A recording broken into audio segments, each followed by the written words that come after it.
La vidéo que vous êtes en train de regarder va aborder la déficience auditive et les bons comportements à adopter pour accueillir une personne, qu'elle soit malentendante ou sourde.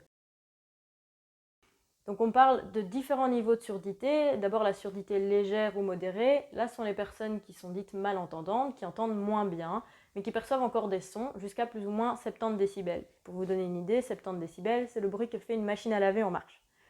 Au-delà de ces 70 décibels de perte auditive, on rencontre des personnes sourdes. Donc là, ce sont des personnes qui peuvent avoir une perte d'audition plus importante, voire totale. Qu'elles soient malentendantes ou sourdes, les personnes peuvent porter des appareils auditifs, mais vous ne devez pas vous arrêter à ça pour déduire que, en tout cas, le message que vous allez délivrer oralement sera complètement compris. Il y a différents comportements à adopter pour assurer justement une meilleure compréhension, parce que les appareils auditifs ne rendent pas une audition, je dirais, normale. Alors la vidéo va être divisée en 3 parties. Tout d'abord, une rencontre entre une personne de l'accueil qui reçoit un client ou un patient qui est sourd, et ça ne se passe pas tout à fait comme prévu. Ensuite, on vous montrera justement une vidéo où les deux intervenants agissent d'une manière qui va faciliter la compréhension de chacun. Et en fin de vidéo, vous aurez quelques signes qui pourraient vous aider dans votre pratique professionnelle à accueillir de la meilleure des manières une personne qui connaît la langue des signes francophone de Belgique. Pour vous mettre en situation, les deux vidéos de jeu de rôle, donc les deux premières parties, seront complètement sans son. Comme ça, vous pourrez peut-être vous rendre compte un petit peu mieux de la situation dans laquelle est la personne sourde.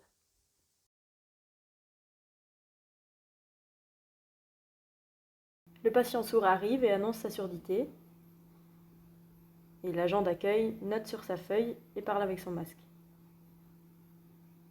Le patient ne le comprend pas, donc il demande à l'agent de baisser son masque pour qu'il puisse lire sur ses lèvres.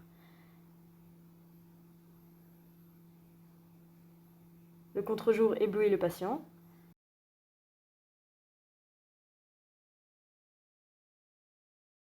Donc l'agent va changer de place.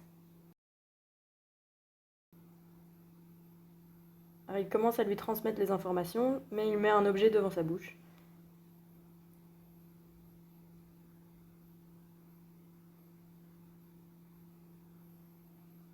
Il répète, mais il parle trop vite et il n'articule pas correctement.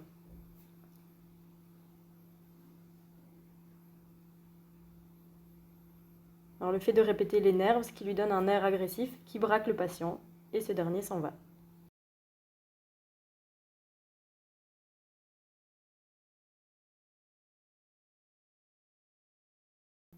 Donc le patient sourd arrive et il annonce encore une fois sa surdité. L'agent comprend qu'il est sourd, il enlève son masque.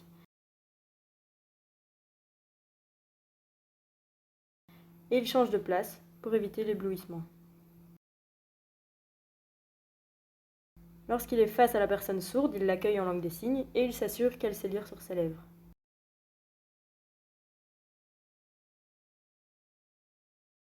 Il lui demande ses documents en s'aidant de gestes et de mimes pour être sûr d'être compris.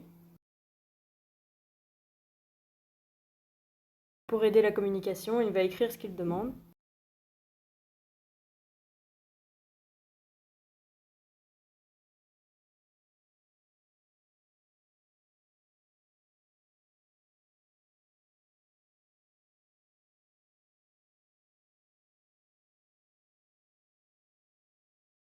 Maintenant, l'agent va expliquer le trajet jusqu'au lieu de vaccination, avec des gestes et des mimes encore une fois.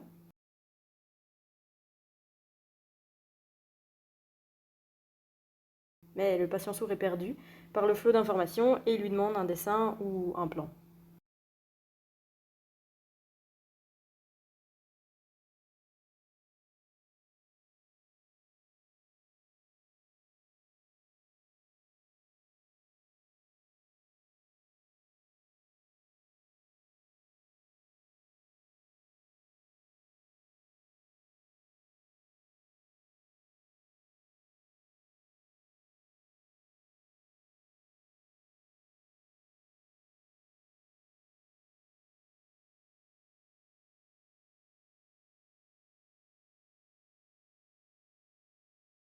Si vous appliquez tous ces conseils, je suis certaine que tout se passera au mieux.